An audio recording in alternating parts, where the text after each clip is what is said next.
اب جب واپس گئے اپنے گھر میں، حضرت حاجرہ علیہ السلام کے ہاں حضرت اسماعیل پیدا ہو گئے۔ اب حضرت اسماعیل پیدا ہو گئے تو ظاہر ہے جس دو بیویوں والوں میں ایک کی اولاد ہو اور ایک کی نہ ہو تو شوہر کی رغبت بھی اس کی طرف جس کی اولاد ہو۔ تو حضرت سارہ علیہ السلام جو چچا زاد تھی وہ تھوڑی اور اس بار میں کانشیس ہوئی، متجسس ہوئی کہ میں ان کے قریبی ہوں، یہ میری غلامہ تھی، یہ میری نوکرانی تھی، میں نے ان کا نکاح کروایا، اس سے اولاد پیدا ہو گئی۔ حضرت ابراہیم کی رغبت ان کی طرف چلی گئی تو انہوں نے کہا جی میں آپ کے حسن کو بگاڑوں گی، قسم اٹھا لی۔ اب روایات میں یہ آتا ہے کہ حضرت سارہ نے قسم اٹھائی لی کہ میں جب تک آپ کے حسن کو، یعنی میں آپ کو ایسا کوئی نقص لگاؤں گی، ایسا کوئی عیب لگاؤں گی کہ حضرت ابراہیم کی رغبت تیرے سے کم ہو کر میری طرف زیادہ ہو۔ اب جب یہ بھی کام اب اللہ کی حکمت کے تحت ہو رہے تھے، چونکہ آگے بھی سسٹم چلنا تھا سارا، تو جب یہ قسم اٹھا لی نا تو اللہ تعالیٰ نے حضرت ابراہیم کو فرمایا کہ حضرت سارہ کو فرماؤ کہ اپنی قسم پوری کرے، قسم پوری کرے۔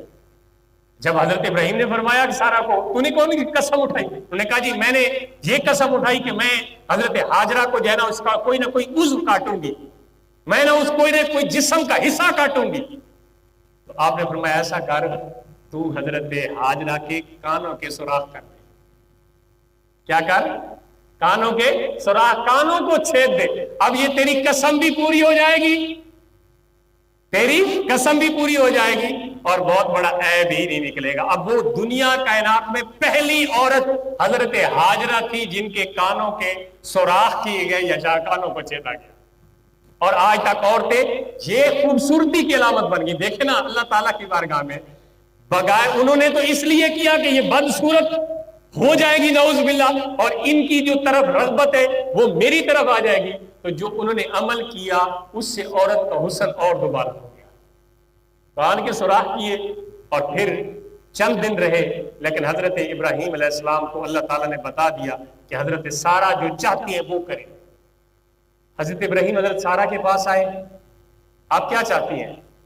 انہوں نے کہا کہ جی میں چاہتی ہوں کہ حضرت حاجرہ اور حضرت اسماعیل کو میری آنکھوں سے دور کر دو، ان کو کہیں دور جا کے چھوڑو۔ اب ادھر امر الہی تھا، اللہ نے فرمایا تھا جو سارہ چاہتی ہیں وہی کرو۔ حضرت سارہ کیا چاہتی تھی؟ ابراہیم اسماعیل علیہ السلام اور ان کی والدہ کو چھوڑو، آنکھوں سے دور چھوڑو، کہیں جنگل بیابان میں چھوڑو۔ اب جناب حضرت ابراہیم تعمیل کے لیے تیار ہو گئے، جب تعمیل کے لیے تیار ہو گئے تو جبرائیل امین براق لے کے آ گئے۔ براق ہر نبی کی سواری ہوتی ہے، ہر نبی کی اپنی سواری ہوتی ہے۔ حضرت جبریل کو اللہ کے حکم سے جاؤ براق لے جاؤ اور میرے ابراہیم اور ان کے اہل خانہ کو اوپر سوار کرو۔ اب حضرت ابراہیم بھی سوار ہوئے، حضرت حاجرہ بھی سوار ہوئی، اور حضرت اسماعیل جو ابھی دودھ پیچھے بچے تھے، جوان نہیں ہوئے تھے، دودھ پی رہے تھے ابھی ماں کا، تو وہ بچے تھے، ان تینوں کو براق پہ سوار کیا۔ اور حضرت جبرائیل امین چونکہ اللہ کے حکم سے جانتے تھے کہ ان کو کدھر چھوڑنا ہے، وہ سواری لے کے شام سے چلے اور اس وقت جہاں پہ اللہ کا گھر ہے یہاں پہ آ کے پڑاؤ ڈالا، جہاں پہ اب صفا و مروہ ہے نا، اور صفا و مروہ کے عین درمیان میں پیچھے کر کے کنواں ہے جو آب زمزم کا کنواں ہے۔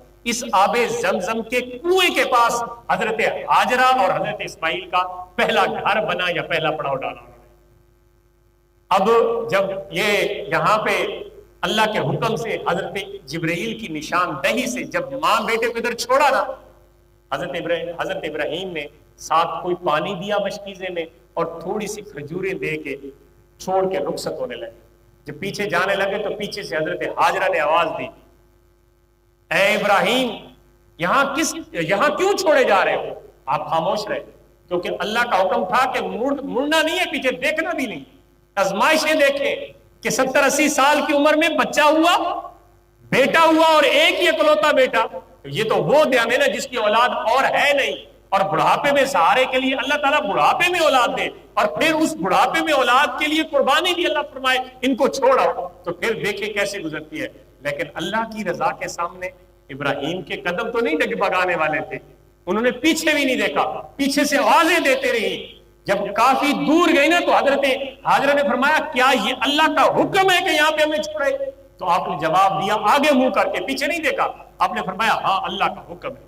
تو اب نبی کی بیوی اللہ کے آسرے پہ کہتی ہیں جس کے حکم سے چھوڑے جا رہے ہو وہی ہمارا آسرا کافی ہے۔ یہ نبی کی بیوی کا یقین دیکھے، حضرت ہاجرہ نبی کی ماں ہے اور دوسرے نبی کی بیوی ہے، وہ کہتی ہیں جس کے حکم سے چھوڑے جا رہے ہو وہ جانے اور ہم جانے۔ جب آنکھوں سے اوجھل ہوئے نا، اب حضرت ابراہیم نے دعا کی۔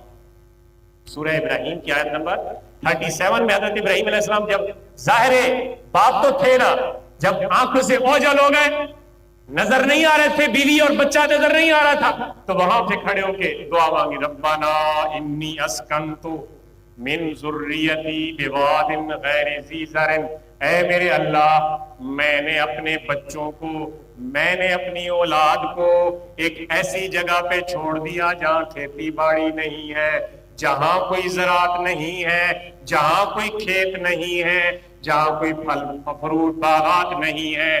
یا اللہ میں نے ان کو ادھر چھوڑ دیا اور پھر چھوڑ کے یہاں پہ تیرا گھر عند بیتک المحرم، تیرا احترام والا گھر بھی پاس ہے، تیرا محترم گھر بھی پاس ہے۔ اللہ نے جبرائیل کے ذریعے حضرت ابراہیم کو بتا دیا کہ یہاں پہ خانہ کعبہ ہے۔ فرمایا یا اللہ میں نے اپنے بچے کو، اپنی بیوی کو تیرے آسرے پہ اس چٹیل میدان میں پہاڑوں کے اندر چھوڑ دیا۔ ربنا لیقیموا الصلاۃ، اے اللہ کیوں چھوڑا؟ تاکہ یہ تیری بارگاہ میں نماز قائم کریں۔ کیا کرے؟ یہ اردو سے نماز چل رہی ہے، نماز کا لیقیموا الصلاۃ، نماز قائم کریں، یہ تیری بارگاہ میں جھکے، تیرے بندے بنے، تیرے فرما بردار بنے۔ اور اس کے علاوہ فاجعل افئدۃ من الناس تہوی الیہم، اے اللہ لوگوں کے دلوں کو ان کی طرف مائل کر دے، لوگوں کے دلوں میں اس جگہ کی محبت ڈال دے، لوگوں کے دلوں کو اس طرف کھینچا چلا آئے، لوگوں کا دل اس طرح لوگوں کے دلوں میں میلان پیدا کر دے۔ وارزقہم من الثمرات، اے اللہ انہوں قسمہ قسم کے پھل عطا فرما دے۔ وارزقہم من الثمرات، ان کو ہر قسم کے پھل عطا فرما دے۔ لعلہم یشکرون، تاکہ یہ تیرے شکر گزار بندوں میں شامل ہو جائیں۔ اب یہاں پہ اللہ تعالیٰ نے حضرت ابراہیم علیہ السلام اور حضرت اسماعیل علیہ السلام کی وہ قربانی جو حضرت ابراہیم سے مانگی کہ بچوں کو چھوڑو، تو انہوں نے چھوڑا کہاں پہ؟ جہاں پہ اب خانہ کعبہ ہے۔ جب چھوڑ کے چلے گئے، دعا مانگ کے چلے گئے، کچھ لمحہ تو وہ پانی بھی رہا، خوراک بھی رہی۔ جب پانی ختم ہوا اور خوراک ختم ہوئی تو جناب حضرت ہاجرہ دوڑی، سب سے پہلے صفا پہ گئی، پھر صفا سے اتری نیچے، پھر مروہ پہ چڑھی، پھر نیچے اتری، پھر صفا پہ چڑھی۔ اب تو آسانی ہے نا، پتہ ہی نہیں چلتا پہاڑی کدھر ہے۔ پہلے تو اونچی پہاڑیاں ہوتی تھیں اور درمیان میں گزر کے وادی کے اندر سے جانا پڑتا تھا نیچے، پھر ادھر سے پہاڑی سے۔ تو جہاں حضرت ہاجرہ علیہ السلام ادھر چڑھتی تھیں، کوئی پانی کے آثار نظر آ جائے واپس آتی تھیں، اپنے بچے کا ماتھا چومتی تھیں، پھر ادھر چلی جاتی تھی، پھر واپس۔ یہ آپ نے 7 چکر جب لگائے نا اور آخری مرتبہ صفا پہ کھڑی ہوئی تو اللہ کے گھر کی اسی طرف منہ کر کے یا اللہ میرے بچے کے لیے اسباب پیدا فرما، تو غیب سے آواز آئی اے ہاجرہ اپنے بچے کے پاس جا۔ جب حضرت ہاجرہ واپس آئی نا مروہ سے تو دیکھتی ہیں جہاں حضرت اسماعیل کی ایڑی ہے وہاں پہ پانی کا چشمہ ابھر رہا ہے، وہاں پہ پانی کا چشمہ ابھر رہا۔ اب اس میں اختلاف ہے کہ کچھ روایت میں یہ کہ حضرت جبرائیل نے پر مارا اور پانی نکلا، اور کچھ نے یہ روایت کیا کہ حضرت اسماعیل نے ایڑی ماری اور پانی نکلا۔ دونوں کا مطمع نظر یہ تھا اللہ نے اپنے بندی اور اپنے بندے کے پیاس بجھانے کے لیے پانی جاری فرمایا۔ حضرت ہاجرہ بہت خوش ہوئی اور آ کے انہوں نے بنیری بنائی اوپر پانی کو روکنے کے لیے، اور فرمایا زم زم ٹھہر جا، رک جا۔ تو حضرت ابن عباس فرماتے ہیں حضور نے فرمایا کہ اگر ہاجرہ زم زم نہ کہتی تو اللہ تعالیٰ اس آب زمزم کو جاری ایک نہر کی صورت میں جاری فرما دیتا۔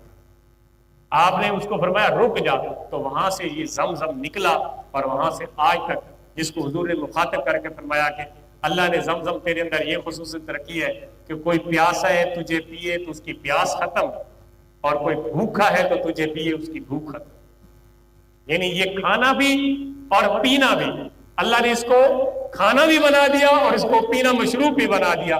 تو آب زمزم حضرت اسماعیل علیہ السلام کی وہ کرامت ہے یا ان کی وہ مہربانی ہے جو آج بھی لوگ بڑے شوق سے پیتے بھی ہیں ادھر جا کے، ادھر بھی لے کے آتے ہیں، اور اس کی اپنی چس ہے اور وزن ہے۔ اب حضرت ابراہیم، حضرت اسماعیل اور حضرت ہاجرہ وہاں پہ انہوں نے ڈیرا بنایا، اور پھر ایک قبیلہ بنی جرہم قبیلہ آیا، انہوں نے اجازت لی، وہاں پہ انہوں نے مکان بنائے۔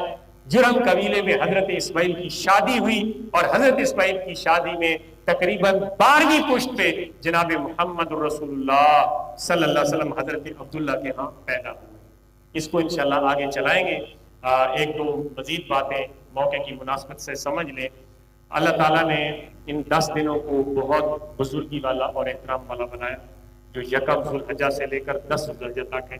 اس میں بہت سارے عظیم دن، جیسے 9 ذوالحجہ کا دن ہے، اس کی فضیلت بعد میں بیان کریں گے۔ تو 10 دنوں کی جو قرآن نے ان کی وضاحت کی ہے نا، والفجر ولیال عشر، 10 راتوں کی، وہ یہی 10 راتیں ہیں جن کی اللہ نے سورہ فجر میں قسم اٹھائی ہے۔ اس لیے یہ بابرکت دن ہے۔ ابھی کل سے یا پرسوں سے یہ مہینہ شروع ہوگا، تو ان میں عبادات میں اور زور لگائیے، نمازیں قائم کریں اور ذکر و اذکار زیادہ کریں۔ دوسرا کہ یہ ناخن اور بال کے حوالے سے ایک مسئلہ ہے، تو وہ بھی سن لیں، چونکہ چاند نظر آ جائے گا تو یہ مستحب عمل ہے، کوئی فرض اور واجب نہیں ہے۔ جو بندہ قربانی کا ارادہ رکھتا ہے، اگر وہ بندہ یکم ہلال چاند یعنی چاند نظر آنے سے لے کر قربانی کرنے کے دن تک وہ اپنے بال اور ناخن نہیں کاٹے گا، تو اس کو حاجیوں جیسی مشابہت اختیار کرنے پہ حاجیوں جیسا ثواب ملے گا۔